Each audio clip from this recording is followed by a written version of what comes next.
কল্যাণী বিশ্ববিদ্যালয়ের fourth semester minor political science paper India's foreign policy in a globalising world, এই পেপারের কিছু গুরুত্বপূর্ণ সাজেশনস। প্রথমে আমরা সবথেকে গুরুত্বপূর্ণ প্রশ্নগুলি দেখে নেব ইউনিট ওয়াইজ। প্রথম ইউনিট থেকে 3টি প্রধান প্রশ্ন উঠে আসে এবং বারবার রিপিট হয়।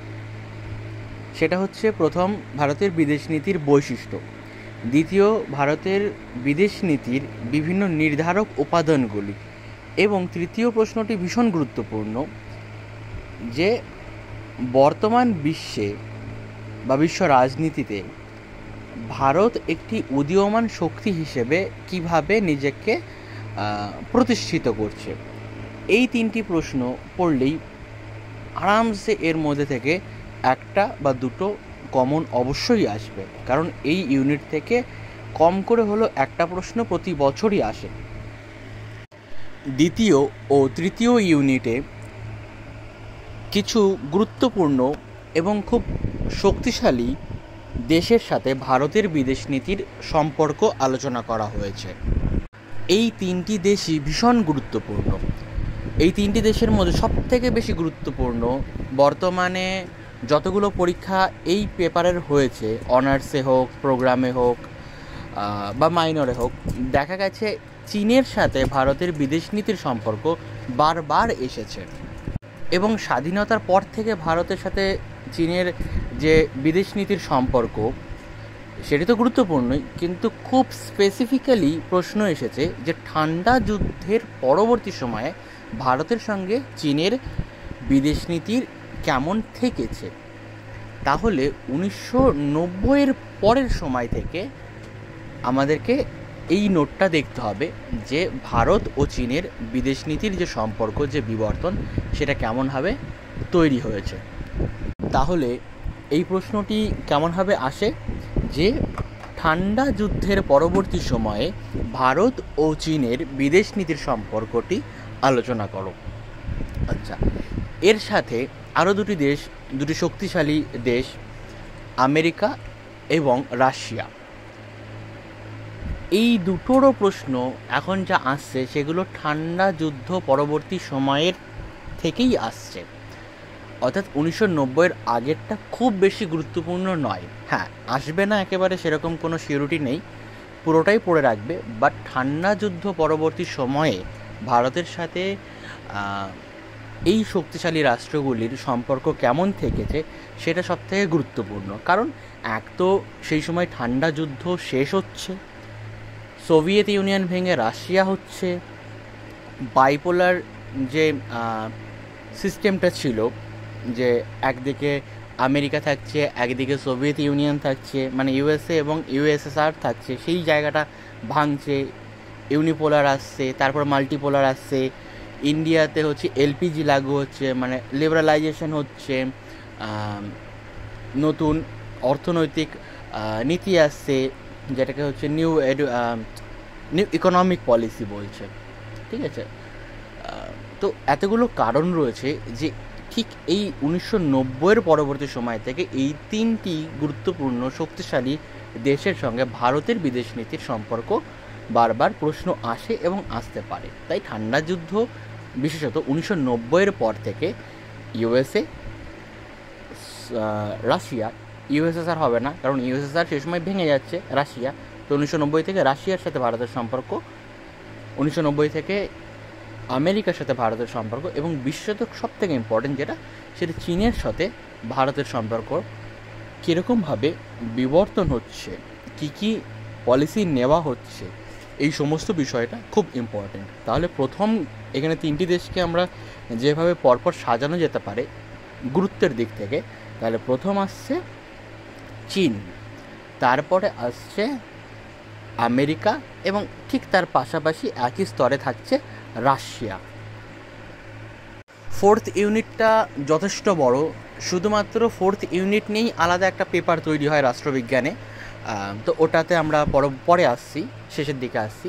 তার আগে আমরা লাস্ট ইউনিটটা দেখে নেব। লাস্ট ইউনিটে ভারতের স্ট্র্যাটেজি চেয়েছে, যে ভারতের যে বিদেশ নীতি তার একটা কৌশল থাকে, এবং তার 3টি বিশেষত ক্ষেত্র, ট্রেড, এনভায়রনমেন্ট এবং এনার্জি, এই তিনটি ক্ষেত্রে ভারতের কী কী কৌশল থাকছে এবং কৌশলগত পলিসি থাকছে, সেইটা থেকে প্রশ্ন বারবার আসে। এখানে এনার্জিও ইম্পর্টেন্ট, ট্রেডও ইম্পর্টেন্ট, এনভায়রনমেন্টও ইম্পর্টেন্ট। বিশেষত এনভায়রনমেন্ট থেকে একটা প্রশ্ন ছিটকে বেরিয়ে আসে, সেটা হচ্ছে সাস্টেনেবল ডেভেলপমেন্ট, অর্থাৎ স্থিতিশীল উন্নয়ন সম্পর্কে প্রশ্ন আসে। এটা হামেশাই আসে। এটা দেখবে ট্রেড থেকে ডিরেক্টলি ট্রেডেড, মানে পুরোপুরি ট্রেড থেকেই চলে আসে। ট্রেড থেকে খুব বেশি আসলে হয়তো WTO আসতে পারে, WTOতে ভারতের ভূমিকা কী, এরকম প্রশ্ন এসেছে। বা ট্রেডটা পুরোটা পড়া উচিত। এনার্জি থেকে নিউক্লিয়ারের পার্টটা থেকে প্রশ্ন আসে, যে নিউক্লিয়ার এনার্জি সম্পর্কে ভারতের পলিসি কী, দৃষ্টিভঙ্গি কী, এটাও ইম্পর্টেন্ট। তাহলে আমরা তিনটে বড় টপিক পাচ্ছি: ট্রেড, এনভায়রনমেন্ট, এনার্জি। ট্রেড থেকে দেখছি WTO বেরিয়ে আসছে, এনভায়রনমেন্ট থেকে সাস্টেনেবল ডেভেলপমেন্ট বেরিয়ে আসছে, এনার্জি থেকে নিউক্লিয়ার পাওয়ার বেরিয়ে আসছে। আচ্ছা, এই কটা মোটামুটি যদি পড়া যায় ঠিকঠাকভাবে, তাহলে এখান থেকে আরামসে তোমরা কমন পেয়ে যাবে, পরীক্ষায় অসুবিধা হবে না। এবার এর পরবর্তী এগুলো তো গেল, আরামসে তুমি কিছু না কিছু পেয়ে যাচ্ছ, লিখতে পারছো, না লিখে আসবে না, শিওর এর থেকে আসবেই। এবার ভালো রেজাল্ট করার জন্য এর পাশাপাশি আরও কিছু জিনিস পড়তে হবে। অনেকগুলো টিকা রয়েছে, কিন্তু টিকায় যাওয়ার আগে আমি আগের ইউনিটটা 4th ইউনিটে আসি। 4th ইউনিটে সাউথ এশিয়াতে ইন্ডিয়ার ভূমিকাটা কী সেটা নিয়ে আলোচনা করা হয়েছে। এটি আলোচনা করতে গেলে অনেকগুলি দেশের সাথে সম্পর্ক আলোচনা করতে হয়। মূলত 7টি দেশ এখানে খুবই গুরুত্বপূর্ণ হয়ে আসে: পাকিস্তান, বাংলাদেশ, নেপাল, ভুটান, শ্রীলঙ্কা, মালদ্বীপ এবং আফগানিস্তান। এই 7টি দেশের সাথে ভারতের সম্পর্ক এক্ষেত্রে গুরুত্বপূর্ণ। এবার এই 7টি দেশের সাথে ভারতের বিদেশ নীতি কতটা এই মুহূর্তে সবাই তৈরি করতে পারবে তার কোনো নিশ্চয়তা নেই, কিন্তু হ্যাঁ, এই 7টি দেশের সাথে সম্পর্ক আলোচনা করতে হলেও এর মধ্যে থেকেও কিছু বিশেষত সিলেক্ট করা যেতে পারে। যেমন পাকিস্তানের সাথে ভারতের যে সম্পর্কটা, সেটা কখনোই ভালো না। তো পাকিস্তানের সাথে ভারতের এই পর্যন্ত কতগুলি যুদ্ধ হয়েছে, মূলত 4টি যুদ্ধ হয়েছে, সেগুলো খুব ইম্পর্টেন্ট। বাংলাদেশের সাথে ভারতের পুরো বিদেশ নীতিটাই ইম্পর্টেন্ট, কিন্তু এর মধ্যে থেকে আরেকটা ছোট্ট প্রশ্ন বেরিয়ে আসে, সেটা হচ্ছে ভারত ও বাংলাদেশের মধ্যে যে জল বন্টন নিয়ে সমস্যা, যে তিস্তা নিয়ে সমস্যা, সেই সমস্যার আলাদা করে প্রশ্ন আসে। বাংলাদেশ, নেপাল, ভুটান আর ভারত, এই 4টিকে নিয়ে একটা BBIN করিডোর নামে একটা প্রশ্ন আসে, সেটাও গুরুত্বপূর্ণ। মালদ্বীপ থেকে অপারেশন ক্যাকটাস নামে একটা প্রশ্ন আসে। ওদিকে ভারত পাকিস্তান যুদ্ধ, যেটা কার্গিল যুদ্ধ হয়েছিল 1999, সেখান থেকে অপারেশন বিজয় নামে একটা ছোট টিকা আসে।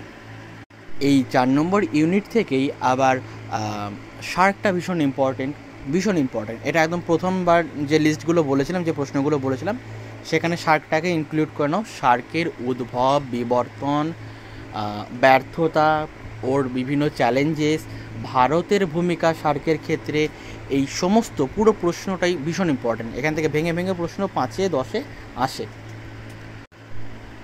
গুজরাল মতবাদ, ওইদিকে হচ্ছে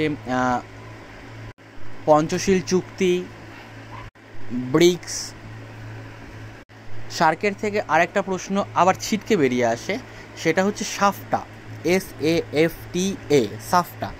এখান থেকে আরেকটা প্রশ্ন আছে, সেটা হচ্ছে সাপটা, SAPTA। সাপটা হচ্ছে সাফটার আগের একটা পার্ট, মানে সাপটা থেকে সাফটা তৈরি হয়। যদি পিতা পুত্র ধরি, তাহলে পিতা হচ্ছে সাপটা, SAPTA, পুত্র হচ্ছে সাফটা, SAFTA। এবং সবশেষে গুরুত্বপূর্ণ একটা প্রশ্ন, সেটা লুকিস্ট টু অ্যাক্টিস্ট। লুকিস্ট ইন্ডিভিজুয়াল একটা প্রশ্ন আসতে পারে, অ্যাক্টিস্ট একটা ইন্ডিভিজুয়াল প্রশ্ন আসতে পারে। যেটাই আসুক দুটোই লিখতে হবে। প্রথমে ছিল লুক ইস্ট পলিসি, পরবর্তীতে সেটাকে করা হয়েছে অ্যাক্ট ইস্ট পলিসি। তো মূলত যে সমস্ত প্রশ্নগুলো আমি বললাম, এই প্রশ্নগুলো যদি সবাই ঠিকঠাকভাবে তৈরি করে যেতে পারো, তাহলে পরীক্ষায় আর কোনো ভয় নেই, কোনো চিন্তা নেই, সবার পরীক্ষা যথেষ্ট ভালো হবে এবং রেজাল্টও ভালো মানের হবে। পরীক্ষা দেওয়ার পরে সবাই জানিও কার কেমন পরীক্ষা হলো এবং আমাদের এই সাজেশান কতটা তোমাদের সাহায্য করলো। Thank you. প্রশ্নগুলি যদি লিখিত আকারে পেতে হয় তাহলে আমাদের হোয়াটসঅ্যাপে কন্ট্যাক্ট করুন, আমরা সমস্ত প্রশ্ন দিয়ে দেবো।